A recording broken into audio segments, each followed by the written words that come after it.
직장을 다니면서 월급의 부수입으로 딱 50만 원만 더 벌어보고 싶은 마음에서 찾다가 스마트 스토어, 쿠팡 막 이런 거 다 시도해봤는데 저랑은 안 맞더라고요. 그래서 어떤 부업이 나에게 맞을까 찾다가 에어비앤비 공간 대여라는 부업을 만나게 되고 나서부터 목차는 제가 5개를 준비를 했어요. 첫 번째, 지금 당장 시작해야 하는 에어비앤비 시장 현황. 두 번째, 한다고 결심. 어떻게 시작해야지 월 200만 원 벌 수 있나? 세 번째, 퇴근 후 효율적으로 돈 벌어주는 주택 찾는 법. 네 번째, 아무도 알려주지 않는 허가 절차. 다섯 번째, 찐 꿀팁. 예약 90% 차는 3가지 노하우. 정말 알차죠? 여러분들이 이 영상을 끝까지 듣고 실행만 하신다면 통장에 150에서 200만 원 꽂히는 방법을 알고 가신다고 생각이 듭니다. 에어비앤비 딱 떠오르면 생각나는 단어 중에 하나가 레드오션일 것 같아요. 처음 시작하시는 분들이 이거 레드오션 아니야? 해도 돼? 그 나눠먹기 시장에 들어가는 거 아니야? 라고 생각을 하실 수 있는데 운영자로서 이야기 드릴게요. 레드오션이냐 아니냐 이거를 듣고 한번 판단을 해보세요. 일단 외국인 수요가 늘었어. 하늘길이 열림. 하늘길 열림. 그래서 외국인 수요가 많았고 저도 실제로 외국인 게스트들이 문의가 많아요. 그리고 두 번째로 불법 합법.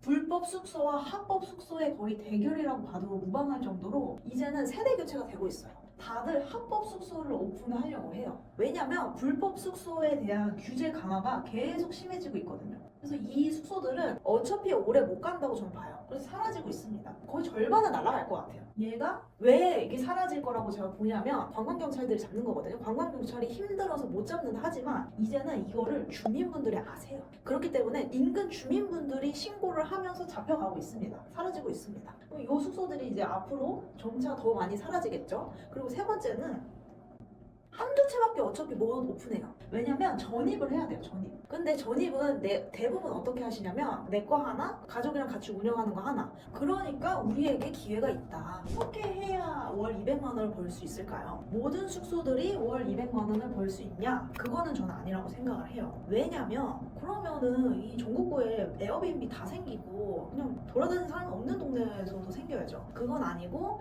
유동인구가 많은 에어비앤비 시장이 형성되어 있는 그런 통하는 동네가 따로 있습니다. 동네가 있어요. 동네. 저는 제 숙소를 세팅을 할 때 안 팔릴까 팔릴까에 대한 걱정이 전혀 없었거든요. 왜냐면 유동인구도 너무 많고 관광객들이 올 수밖에 없는 동네였어요. 그러면은 지금 초보자 입장에서 우리가 외국인이 아니잖아요. 한국인이니까 외국인들이 선호하는 관광지가 어딘지 우리는 알기가 쉽지 않잖아요. 어떻게 시작하시면 되냐면 일단 에어비앤비 앱을 까시고 관심을 갖기 시작하셔야 됩니다. 그래서 그 에어비앤비로 해서 쫙 한번 숙소들이 어떤 것들이 있나 한번 봐보세요. 그러면은 유독 많은 숙소들이 있는 동네가 있을 거예요. 그럼 그 동네의 에어비앤비 숙소 리뷰를 보세요. 이게 진짜 꿀팁이에요.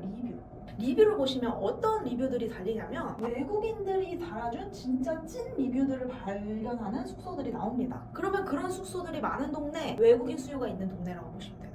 그래서 우리가 그냥 고민하면서 외국인들이 여기 오지 않을까? 라는 고민하지 마시고 에어비앤비 앱을 깔고 진짜 예약률이 괜찮은 숙소에 리뷰를 연판하면서 어떤 손님들이 오나 시장 조사를 시작을 하셔야 되는 거죠. 시장 조사를 통해서 좀 동네가 추려지실 거예요. 그럼 우리는 이제는 주택을 찾아야죠. 그럼 주택을 어떻게 찾냐 했을 때는 이거는 제가 진짜 디테일하게 영상을 하나 찍었어요 이미. 그래서 그 고정 댓글에 그 영상을 한번 보시고 제가 심지어 전화까지 겁니다 영상에서. 정말 진심이죠. 그래서 고정 댓글을 통해서 한번 그 디테일 한번 보시고 근데 이제 효율적으로 우린 효율이 필요하잖아요. 직장인이니까 아니면 주부님들이시면 이제 가사가 많으니까 어떤 식으로 효율적으로 주택을 찾으시면 좋냐면 주말을 잘 이용하셔야 됩니다. 여러분 퇴근 후에 임장 가는 거는 현실적으로 쉽진 않아요. 그러면 일요일은 부동산이 닫으니까 토요일 있잖아요. 우리가 임장 가기 전에 부동산에 전화하기 전에 엑셀로 쫙 한번 내가 가보고 싶은 부동산 리스트업을 하시는 거예요. 그리고 나서 두 번째 전화를 하는데 하루 30곳을 정하고 이제 틈 날 때마다 하는 거예요. 이거 언제 하냐면 점심시간 한 10분 그리고 이제 퇴근길 한 10분 이런 식으로 쪼개가지고 전화를 쫙 돌리는 거예요. 이 전화 어떻게 걸어요? 저 두려운데요? 이거는 제가 또 다 찍어놨어요. 고정 댓글 한번 보시면 될 것 같고 그러면 이런 식으로 하면은 매물 보러 오세요 하는 부사님이 나타납니다. 그럴 때 우리가 세 번째로 주말, 토요일을 이용해서 가는 거죠. 근데 이게 너무 괜찮은 매물인데 나 놓칠 것 같아 하시면 그날 저녁에라도 가셔야죠. 하루 30곳이거든요. 해서 저녁이라도 가야 한다. 왜 그럼 먼저 리스트업해요? 전화를 쫙 돌리면 되지. 왜 이거를 좀 해야 되냐면 우리가 어디 전화를 걸었는지 이제 헷갈려요. 너무 많이 전화하다 보면. 그래서 리스트업을 일단 쫙 해놓고 전화를 걸고 평일에 이거 평일, 주말에는 토요일에는 임장 가는 날로 하자. 이제 네 번째로 허가 이야기를 한번 해볼게요. 여러분 허가 너무 두려우시죠? 두렵지 않으신가요? 저는 두렵던데. 두려우시죠? 어떻게 주민 동의 받고 어떻게 집주인 동의 받고 언제 구청 허가 받아? 이게 되게 장벽이에요, 여러분. 허가라는 장벽. 근데 여러분 우리가 여기에 있잖아요. 이것만 넘잖아요. 그러면 따뜻한 이제 숙소가 하나 세팅되면서 매달 150에서 200만 원 세팅되는 숙소가 있는 거예요. 주택이 종류가 가능한 주택이 이것도 다 정리를 해놓은 영상이 있는데 그냥 이것만 기억하시면 돼요. 근생이 안 됩니다. 근생 안 돼. 근생 X. 오피스텔 원룸 X 이렇게 보시면 돼요. 그래서 현실적으로 다들 어디서 많이 하냐면 빌라 다가 요거를 노린다고 보시면 됩니다. 우리가 부동산 매물을 봤어요. 그래서 집주인분이 오케이를 하신 거예요. 오케이 하고 나면 뭘 해야 되냐면 우리가 세 번째로 주민 동의를 받아요. 근데 집주인이 오케이를 했으면 주민 동의는 어렵진 않아요. 주민 동의 받기 전에 요 절차가 있는데 여기서 뭘 해야 되냐면 구청에 전화를 하셔야 돼요. 구청 전화는 여러분들이 땡땡구 이렇게 있잖아요. 용산구 뭐 이런 식으로 검색을 한 다음에 그 구청에다가 전화를 해서 외국인 도시 민박업 관련 부서로 연결해 주세요 한 다음에 각 구청마다 원하는 허가 조건이 다 다르거든요. 그거를 체크를 해서 허가를 받는데 여기에서 허들이 어떤 게 생겼냐면 30년 이하여야 되고 전입이 있어야 되고 근데 이건 원래 다 있어야 되는 거니까 근데 우리가 30년 이하의 빌라를 구하는 게 쉽지가 않거든요. 그럼 이거 못 하잖아요 우리가.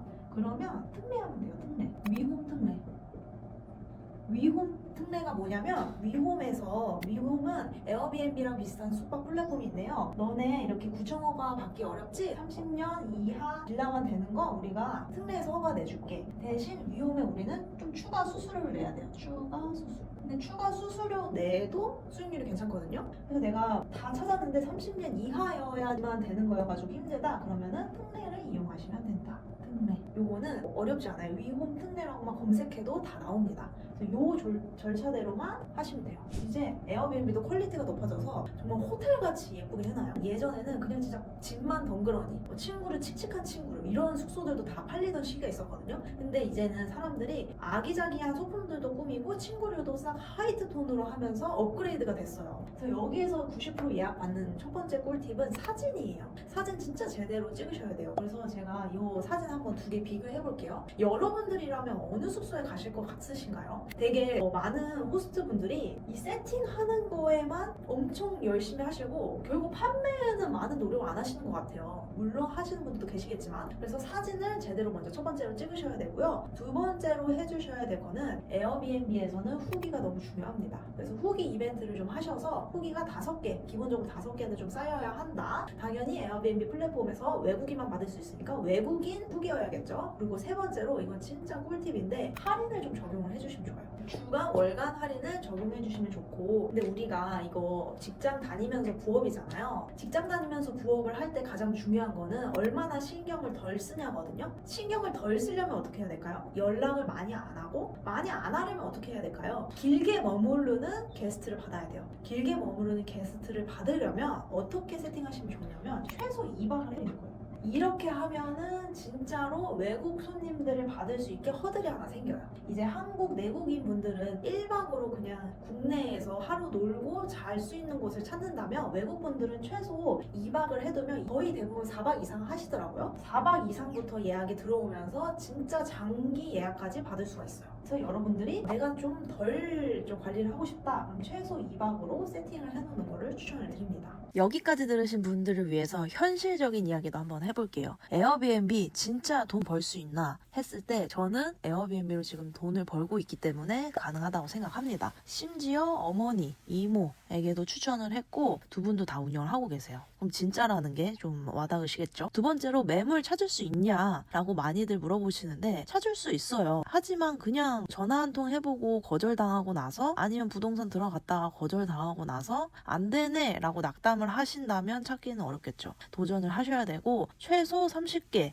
에서 100개는 찾아보셔야 합니다. 그리고 시작이 아무리 이론을 들어도 어렵죠. 저도 시작이 처음 어려웠어요. 이렇게 시작이 막막하시다면 차라리 같이 매물 구하고 공부할 수 있는 서들을 한번 찾아보세요. 내 주변에는 에어비앤비 다 관심 없는데 관심 있는 사람들 사이에 있으면 또 동기부여가 되거든요. 그래서 시작이 막막하시다면 같이 할 수 있는 동료를 찾으세요. 그리고 네 번째로는 우리가 궁극적으로 이걸 하는 이유는 현금 흐름을 위해서예요. 꼭 알려드리고 싶었던 게 있는데 보증금이 너무 세고 인테리어를 다 해야 되고 몇 천만 원씩 써야 하는 물건은 하지 마세요. 내가 월세집 들어가는데 인테리어 비용을 3천, 4천씩 쓴다? 그건 아니라고 봅니다. 우리가 소액으로 투자해서 현금 흐름을 월 150에서 200만 원 버는 거지 몇 천씩 투자해서 200만 원 버는 거는 그냥 다른 업을 하세요. 현실적으로 생각을 하셨으면 좋겠습니다. 다음 편은 제가 숙소 운영을 하면서 진짜 난이도가 쉬운지 어떤 문제가 있었고 해결을 해 나갔는지 자세한 현실적인 이야기를 한번 해볼게요. 그 이야기가 궁금하시다면 최행부 돈 버는 공간을 구독하고 좋아요 눌러주시고 기다려주세요. 감사합니다.